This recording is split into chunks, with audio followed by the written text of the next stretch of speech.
자, 오늘은 나를 변화시키는 성령님이라는 제목으로 함께 말씀을 나눕니다.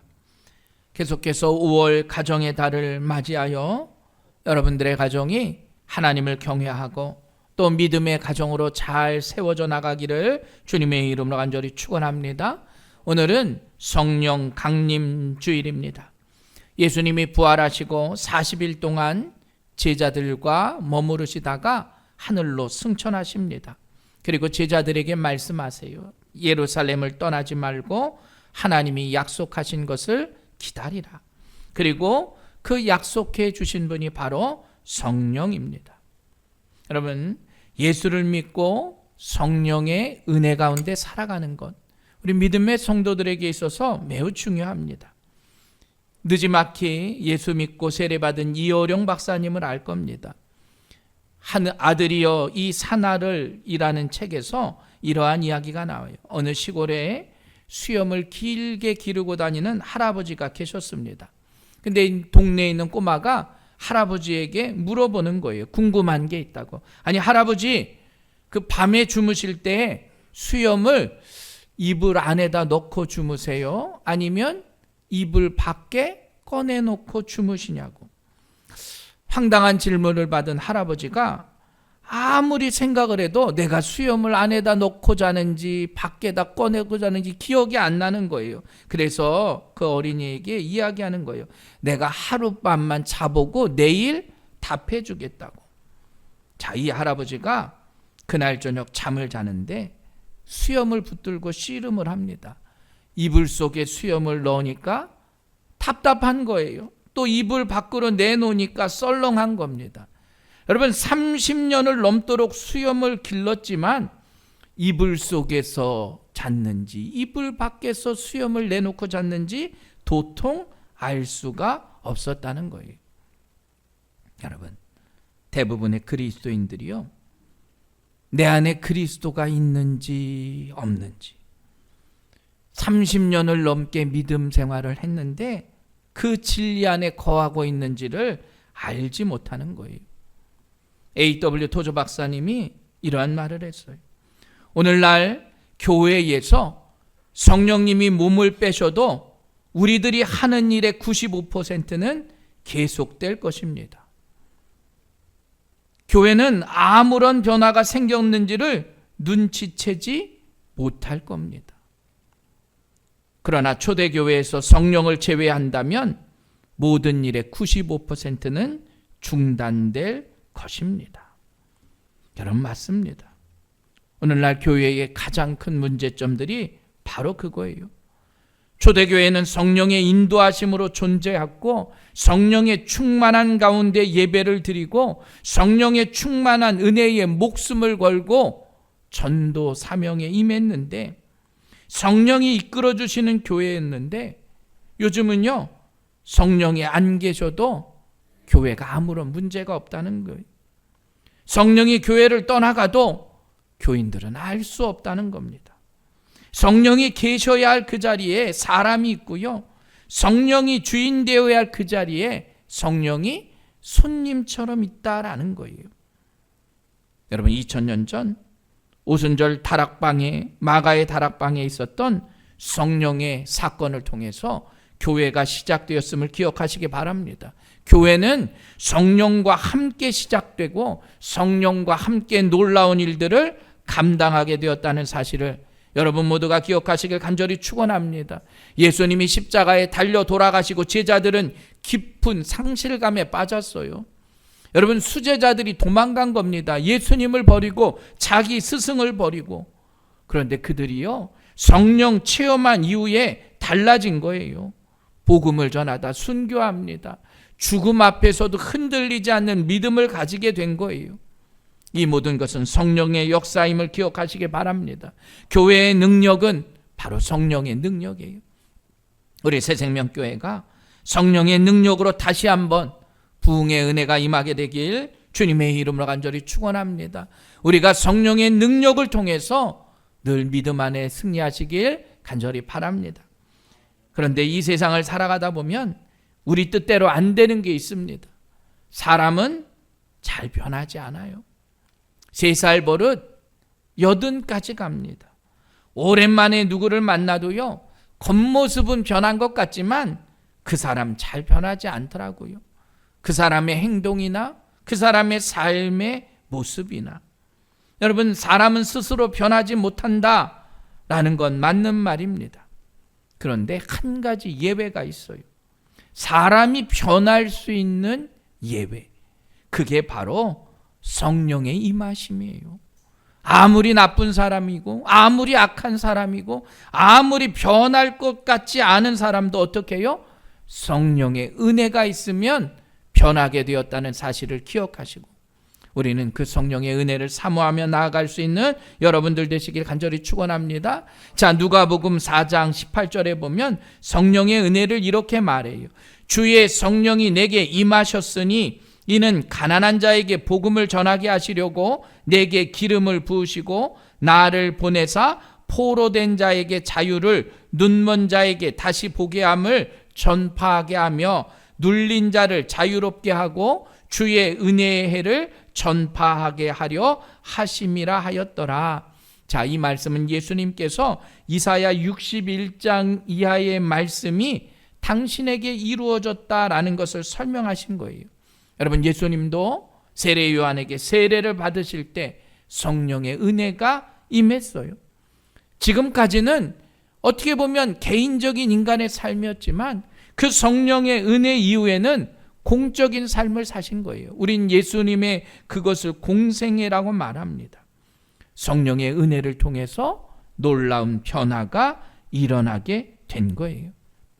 여러분, 아까 말했듯이 제자들이 성령 강림의 은혜를 체험한 이후에 변화된 것처럼 우리도 성령의 은혜가 우리 안에 임하면 우리 안에 어떠한 변화가 생기는지를 먼저 말씀을 통해서 한번 은혜를 나눕니다. 아까 읽었듯이 누가복음 18장에 보면 이렇게 말해요. 주의 성령이 내게 임하셨으니 이는 가난한 자에게 복음을 전하게 하시려고 내게 기름을 부으시고. 내게 무엇을 부었다고요? 기름을 부었대요. 성령이 임한 이후에 내게 기름이 부어진 겁니다. 여러분, 기름 부음의 의미는 바로 그거예요. 실은 다윗이 하나님께서 다윗을 찾아내서 사무엘 선지자를 통해서 거룩한 기름을 그에게 붓습니다. 기름을 부었다고 하는 건 하나님의 사람이 되었다는 거예요. 하나님의 종이 되었다는 겁니다. 그리고 기름을 부었다고 하는 건 하나님의 사람으로 성별되었다는 거예요. 구별되었다는 겁니다. 그러니까 기름 부음은 거룩하게 구별되었다라는 뜻이에요. 세상의 많은 사람들 가운데 성령이 우리 안에 임했다고 하는 건 내가 성령의 기름 부음을 받았다는 겁니다. 그러면 세상과 나는 구별된 사람이다라는 거예요. 구약에서는 아직 성령 강림이 있기 전입니다. 그래서 구약에서 기름 부음을 받은 사람들은 제사장이나 선지자들만 기름 부음을 받았어요. 왕을 통해서 기름 부음을 받는 겁니다. 왕들이나. 그러나 신약에서는 성령이 그 사람에게 임할 때 기름 부음을 받았다 말해요. 여러분, 그럼 우리는 어떤 사람입니까? 성령의 기름 부음을 받은 사람이에요. 우리 새생명교회 믿음의 성도들은 성령의 기름 부음을 받은 자들임을 기억하시길 간절히 축원합니다. 여러분, 다윗이 고백하는 거예요. 내가 하나님의 기름 부음을 받았을 때 양치는 목동에 불과한데 내가 어떻게 이 나라의 왕이 될 수 있습니까? 마찬가지. 성령의 기름 부음은 보잘것없는 나를, 스스로 부끄러운 나를, 믿음 안에서 흔들리는 나를 성령의 기름 부음으로 붙잡아 주셨음을 깨달으시길 간절히 축원합니다. 하나님이 여러분을 보실 때 성령의 기름 부음을 부으셨다는 건 내가 보잘것없는 존재가 아니라는 거예요. 마치 왕처럼, 마치 선지자처럼 여러분을 귀한 존재로 여기심을 기억하시길 간절히 축원합니다.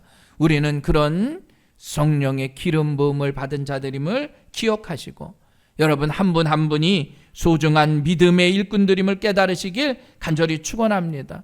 또 기름 부음을 받은 사람들은 어떻게 변하느냐? 가난한 자들, 포로된 자들, 눈먼 자들, 눌린 자들, 약하고 힘든 자들과 함께 했다라는 거예요. 성령이 임하는 사건이 바로 그겁니다. 그런 사람들에게 무엇을 전해요? 구원함을 전하는, 복음을 전하는, 구원의 소식을 전하는 놀라운 일들이 일어나게 됐어요. 여러분, 예수님이 승천하시면서 너희가 이제 성령을 받고 어떻게 해요? 권능을 받으면 예루살렘과 유다와 사마리아와 땅끝까지 복음의 증인이 되라 말씀하셨어요. 그래서 사도행전에 보면 몇 차례 복음의 확장의 역사가 일어납니다. 그런데 여러분, 문제가 생겼어요. 그 복음을 가로막는 장벽이 있었다는 겁니다. 무슨 장벽이냐면 바로 유대인들이 문제였어요. 그 당시에 복음을 전하는 사도들은 누구예요? 다 유대인들입니다. 그런데 유대인들은 어떤 생각을 가졌느냐? 이방인을 아주 깔봤습니다. 이방인들은 구원받을 수 없는 존재라고 생각한 거예요. 천국의 땔감 같은 존재다, 이방인들을 생각한 거예요. 그러니까 자기들도 같은 유대인들에게만 복음을 전하는 그런 마음을 가지고 있었다는 거예요. 이방인들은 구원받을 자격도 없다는 거예요.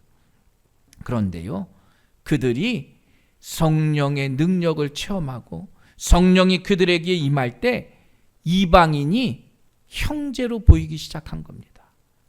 이방인들에게도 복음을 전해야 되겠구나. 로마인들에게도 복음을 전해야 되겠구나. 믿지 않는 다른 사람들에게도 복음을 전해야 되겠구나. 그러한 놀라운 역사가 일어나서 복음이 땅끝까지 전파되게 된 줄 믿으시길 간절히 축원합니다. 여러분, 성령의 충만함이 임하니까 그들의 시선이 바뀐 거예요. 우리만 잘 먹고 잘 살자가 아니에요. 믿지 않는 자들, 저 먼 곳에서 하나님을 알지 못하는 자들, 이방 종교를 가지고 있는 그들에게도 복음을 전하는 성령의 충만함의 역사가 임했음을 기억하시고, 여러분, 복음은 그 누구도 제약할 수 없습니다. 복음은 내가 정하는 것이 아니에요. 복음은 성령의 능력을 통해서 우리가 전하는 것임을 기억하시며, 그 놀라운 성령의 충만함의 역사가 우리 새생명교회에도 함께하길 주님의 이름으로 간절히 축원합니다. 여러분, 우리 주위에 보기 싫은 사람도 있잖아요. 미워하는 사람들도 있잖아요. 실은 그런 분들에게 복음이 전해져야 되는 거예요. 그 복음을 통해서 하나님은 일하고 역사하고 계십니다. 오늘도 나를 변화시키는 성령의 은혜를 가지고 여러분 늘 말씀 가운데 평안과 소망을 누릴 수 있는 우리 새생명교회 성도들 되시길 주님의 이름으로 간절히 축원합니다. 그렇다면 나를 변화시키는 성령은 어떠한 일을 하실까? 오늘 말씀을 통해서 함께 은혜를 나눠요. 자, 26절 말씀 우리 다 같이 함께 읽어보도록 하겠습니다. 시작. 이와 같이 성령도 우리의 연약함을 도우시나니 우리는 마땅히 기도할 바를 알지 못하나 오직 성령이 말할 수 없는 탄식으로 우리를 위하여 친히 간구하시느니라. 아멘. 성령이 어떻게 하신다고요? 나의 연약함을 도우신대요. 성경은 분명히 우리에게 약속하셨어요. 성령은 나의 연약함을 도와주세요. 여러분, 세상에서는 힘센 사람만 좋아해요. 강한 사람만 좋아해요.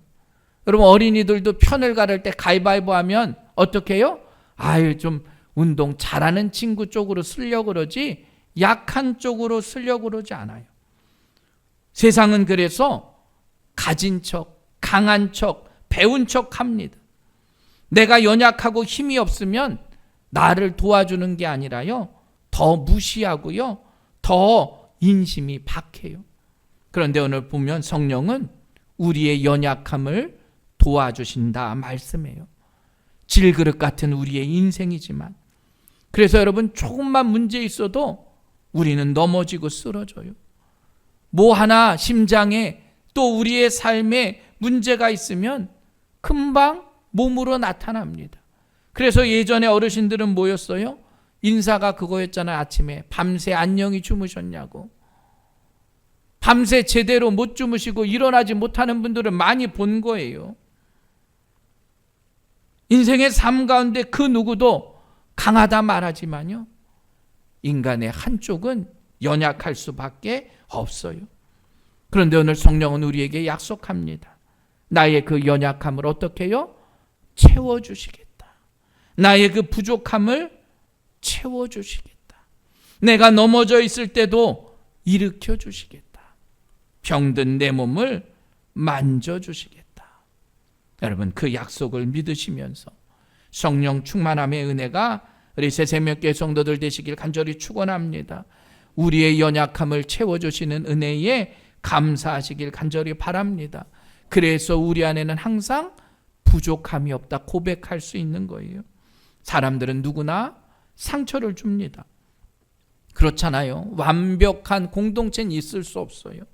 그래서 때로는 교회 안에서도 상처를 주고받아요. 부부간에도 상처를 주고받는 겁니다. 여러분, 부모와 자녀 간에도 마찬가지예요. 때로는 상처 줄 수도 있고 상처 받을 수 있어요. 여러분, 교인들만 상처받나요? 아니에요. 목회자들도 상처받아요. 그런데 우리가 지니고 있는 이 상처를 어떻게 치유함을 받냐는 거예요. 그러면 그 어떤 것으로도 치유함을 받지 못하는 우리의 아픔과 고통도 있다는 겁니다. 그런데 성령은 여러분의 연약함을 도와주심을 믿으시길 간절히 축원합니다. 여러분, 그때 성령의 도움을 간구하는 거예요. 나의 도움이 되시고 나를 도와주신다 약속하신 성령의 은혜가 나를 치료하고 나의 마음을 만져주고 나와 늘 함께한다는 사실을 기억할 수 있는 여러분들 되시길 간절히 축원합니다. 아픔과 고통 가운데 있는 우리의 심령을 치유하시는 그 성령의 역사가 여러분의 삶 가운데 강건하게 임하기를 주의 이름으로 간절히 축원합니다. 또 27절 말씀 우리가 읽어보도록 하겠습니다. 시작. 마음을 살피시는 이가 성령의 생각을 아시나니 이는 성령이 하나님의 뜻대로 성도를 위하여 간구하심이니라. 아멘. 성령이 뭘 한다고요? 날 위해서 친히 간구하신대요. 마음을 살피시는 이는 누굽니까? 하나님이세요. 이는 성령이 하나님의 뜻대로 성도를 위하여 간구하심이라. 성령이 말할 수 없는 탄식으로 우리를 위해서 간구하시는 거예요. 그런데 누구의 뜻대로? 하나님의 뜻대로. 여러분, 우리가 잘 기억해야 할 것이 있습니다. 우리도 기도하잖아요. 믿음의 성도들이 기도하지 않는 분은 없을 겁니다. 분명히 기도해요. 그런데 성령은 우리를 위해서 기도를 하세요. 하나님께 우리의 일을 간구하십니다. 근데 어떤 걸 간구하시느냐? 하나님의 뜻대로 간구하고 기도하신다는 거예요. 우리가 여기서 기억할 게 바로 이것입니다. 여러분, 우리도 기도를 하잖아요. 근데 우리의 기도를 간구하고 전해주시는 거예요. 아, 그럼 인생 살기가 얼마나 쉽습니까? 기도하기만 하면 되는 건데. 근데 반대로 이야기하면 여러분, 기도하는 게 쉽습니까? 쉽지 않아요. 신앙생활하면서 기도하는 것 많은 사람들이 이야기하지만 쉬울 수가 없는 거예요. 예수님의 제자들도 말합니다. 예수님과 함께 동행해요. 야, 나와 함께 광야로 가자. 광야의 길을 떠나가요. 바다로 가자. 바다까지 따라가요. 예수님과 함께 산으로도 동행합니다. 그런데 제자들이 어디서 넘어졌어요? 야, 함께 기도하자.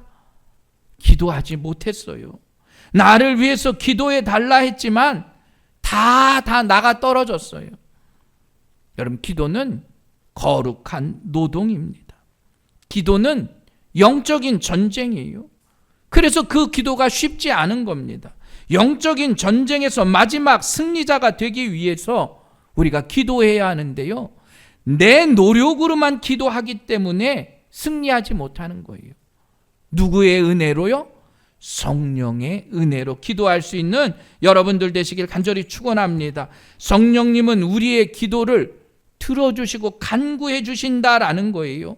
내 부족한 기도를 누가 채워주시겠느냐? 성령이 채워주시겠다 약속하셨음을 깨달으시길 간절히 축원합니다.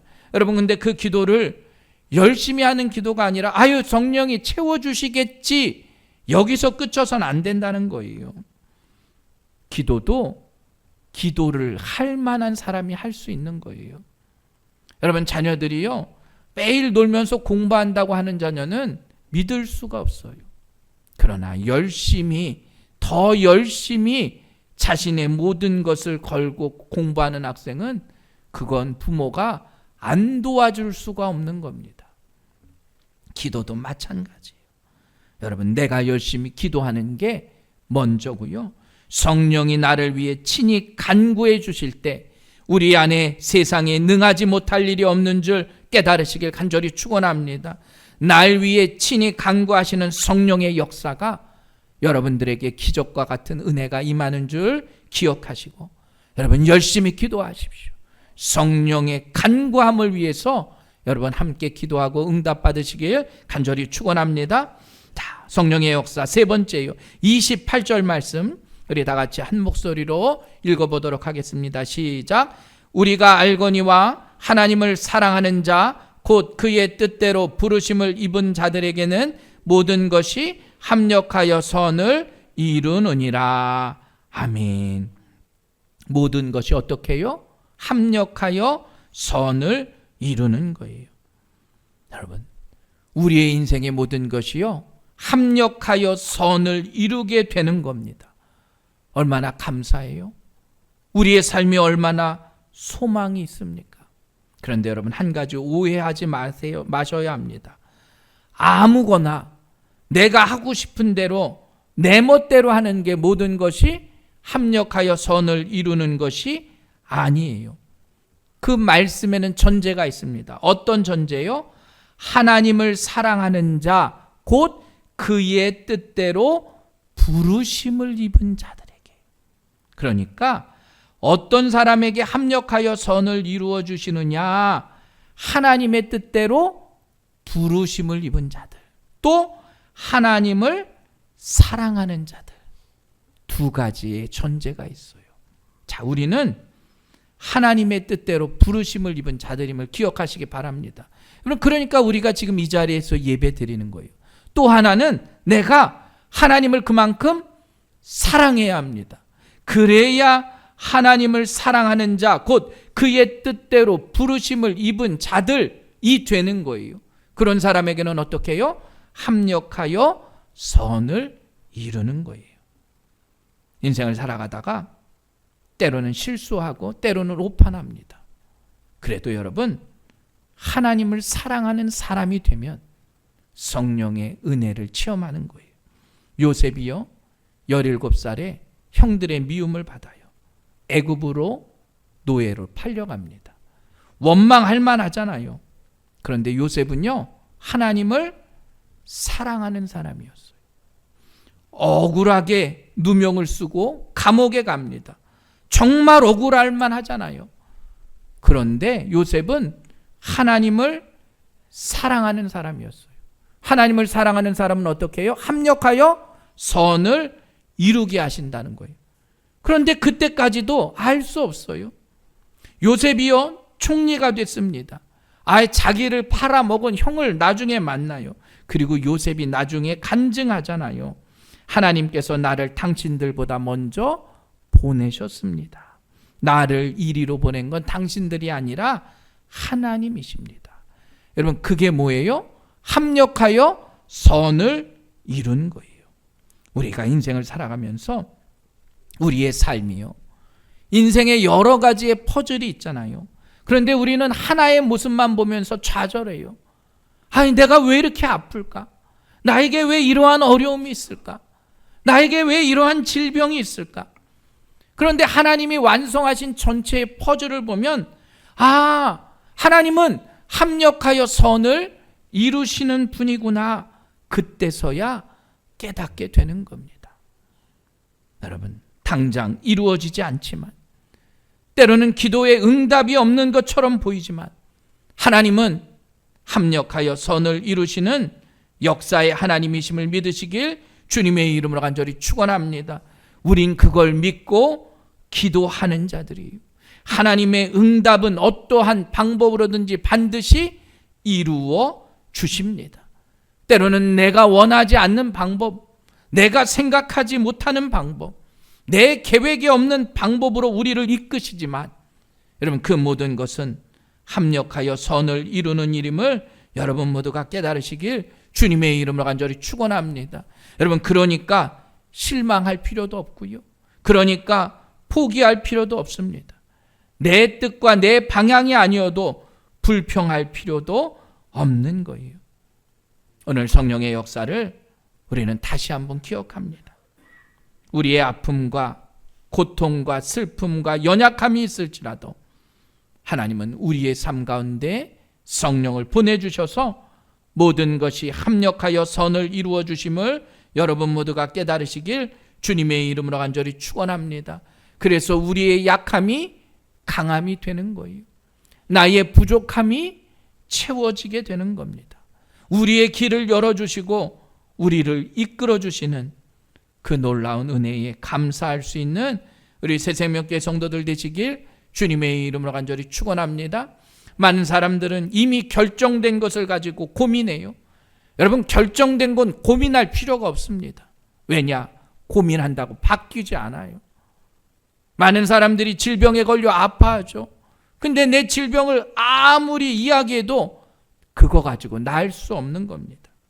삶의 고비고비마다 나를 더 크게 하시고 나를 새롭게 하시는 하나님 앞에 감사할 수 있는 우리 새생명교회 성도들 되시길 주님의 이름으로 간절히 축원합니다. 시편 51편 10절 하나님이여 내 속에 정한 마음을 창조하시고 내 안에 정직한 영을 새롭게 하소서. 나를 주 앞에서 쫓아내지 마시며 주의 성령을 내게서 거두지 마소서. 시편 기자의 고백이에요. 성령이 내 안에 있어서 정직한 영을 통해서 내가 세상 가운데 살아가기를 간구하는 겁니다. 그 영을 내게서 거두어 가지 마옵소서. 주의 성령을 거두지 말라 간절히 기도한 겁니다. 여러분 우리 새생명교회 위에 이 성령의 능력이 차고 넘치길 주님의 이름으로 간절히 축원합니다. 여러분 그 성령과 늘 동행하면서 항상 기뻐하고 쉬지 말고 기도하고 범사에 감사할 수 있는 저와 여러분들이 되시길 주님의 이름으로 간절히 축원합니다. 나를 변하는 성령의 역사가 초대교회 위에 임했던 것처럼 우리 새생명교회 위에 그 변화의 역사가 또다시 부어지기를 주님의 이름으로 간구합니다.